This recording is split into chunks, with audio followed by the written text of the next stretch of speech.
your English podcast. Okay, so let's dive right in. We're exploring something that takes up a lot of time for English learners, actually learning new words. Yeah, and specifically how to make them stick. Not just memorizing lists you forget tomorrow. Exactly. We've looked at some sources focusing on moving beyond that rote memorization struggle. A really common sticking point for learners. Right. So our mission here is to pull out the best strategies, the sort of shortcuts maybe, to naturally integrate new vocabulary into your English. That's the goal. Because the sources agree, just knowing a word passively isn't enough. You might see it and think, I know that, but But it doesn't come out when you need it, when you're speaking. precisely, it's stored, sure, but not really ready for active use. And that's the big shift the sources talk about. It's not data storage. It's making the word feel like it belongs to you. Exactly. So this deep dive maps out a path, starting with understanding words where they actually live in context. Okay, context. Yeah. This seems like a really central idea. Why is it so powerful, according to the sources? Well, it's not just about getting a definition right. It's about seeing the word do something, its function, its feeling, how it plays with other words. Like seeing jubilant used for a winning team. That hits different than just reading very happy. Totally. It gives you a richer, more embedded understanding. So you're absorbing the meaning more naturally. So the advice is things like watching shows, reading articles, even easier texts. Find the word in its natural habitat. Yes, blogs, news, subtitles, whatever works. The key is that authentic context builds a web of connections around the word, makes it easier to remember. Okay, context gives us the grounding. But then how do we make words truly memorable? The sources mention associations. Right.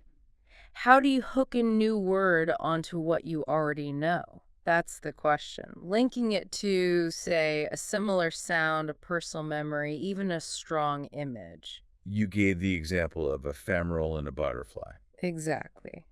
Creating vivid, maybe even slightly weird mental pictures helps.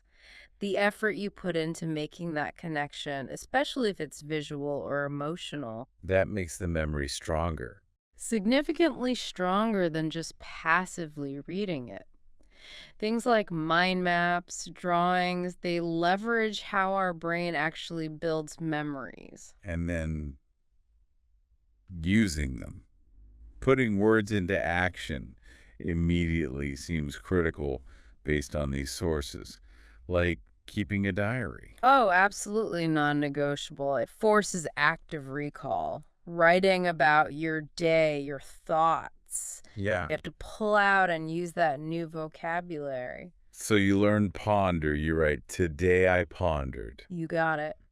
That act of producing the language yourself makes a huge difference. It's practice using the tool, not just knowing it exists. And technology helps here too, right? Chatbots, apps. Yeah, they offer great low-stakes practice. Chatting with a bot lets you try words out, get feedback.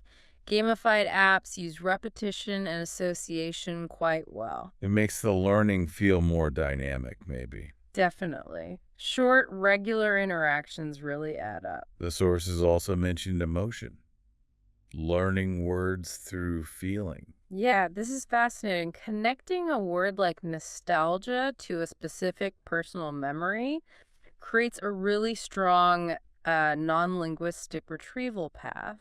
So consciously linking words to feelings or using emotional media helps. It leverages the brain's natural memory systems. It adds another layer, another hook. This all seems to point towards what the source is called a multi-contact system. Right. Seeing the word, hearing it, writing it, speaking it, the more senses and actions involved. The stronger the connection, like taking resilient, finding it, hearing it, writing it, using it in a sentence about yourself. Exactly. Visual, audio, kinesthetic writing or typing and speaking. Combining methods creates this powerful synergy. It makes the word truly yours. So ultimately, it's not about collecting words like stamps. No, it's about active engagement, active application. That's what really burns the words into your usable vocabulary.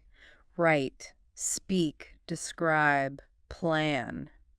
Just produce. Turn study time into doing time. That's the core message. Okay, so wrapping this up, what this deep dive really underlines is that learning words effectively is, well, active.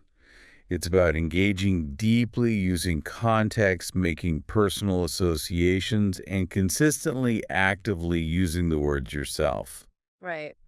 So, if learning words isn't just about storing data, but about building these rich connections, the question for you is how much more creative and personalized can you make your vocabulary learning starting right now?